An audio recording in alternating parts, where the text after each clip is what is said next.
Did you know the most famous Greek victory in history was won by a general who ordered his men to do something that looked completely insane? It was 490 BC. 10,000 Athenian soldiers stood facing the Persian army at Marathon. The Persians had more men, more archers, and more experience. Every logical instinct said to hold the line and wait. But the Athenian general Miltiades understood something his enemies did not. Persian composite bows were devastating at distance. They could tear through a formation of soldiers walking slowly across an open field, but they became useless the moment an enemy got close. So Miltiades did the unthinkable. He ordered his hoplites to run, not walk. Run. Across nearly a mile of open ground, in full armour, straight into the Persian lines. The archers barely had time to draw.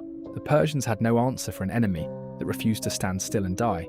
Athens won. The civilization that would produce Socrates, democracy, and Western philosophy survived because one general understood the math of staying alive.